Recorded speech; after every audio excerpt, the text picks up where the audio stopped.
Lastly, Mr. Chair, actually may mga isang dosenang tanong pa sana ako sa dating presidente pero na-high blood yata sila sa akin. So, dalawang huling tanong na lang. Una po. Yes, Mr. Chair. Ganun lang siguro kasi excited lang ako. First time ako naka-appear ng Senate. But walang personalan yan. It has nothing to do with you, yung character ko.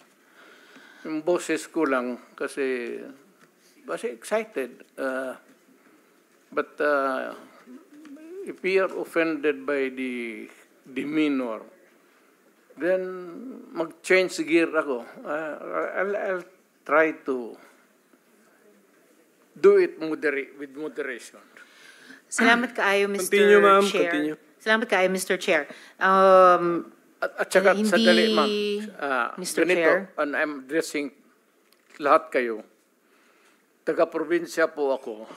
Hindi ninyo pwede akong masumo na paulit-ulit. Pag ginawa ninyo yan, isnabin ko kayo. Wala akong pera. I am not that rich na mag-travel dito sa aeroplano. Mahal yan.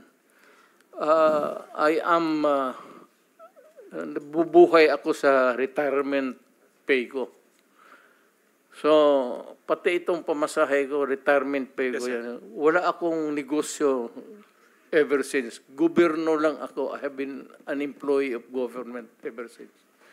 Kaya, I do not have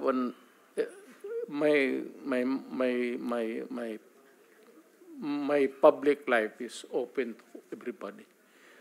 So, magastos masyado, ma'am. Kaya, kung maari lang, tapusin natin ito hanggang bukas. Huwag na tayong umalis dito. Thank you, Mr. President. Salamat kaayo, Mr. Yes, sir. Chair. Tapusin talaga natin ito. Tapusin natin ito dito ngayon. Huwag tayong umalis dito hanggang umaga. Umabot man tayo hanggang umaga bukas. Huwag tayong umalis dito, tapusin natin dito.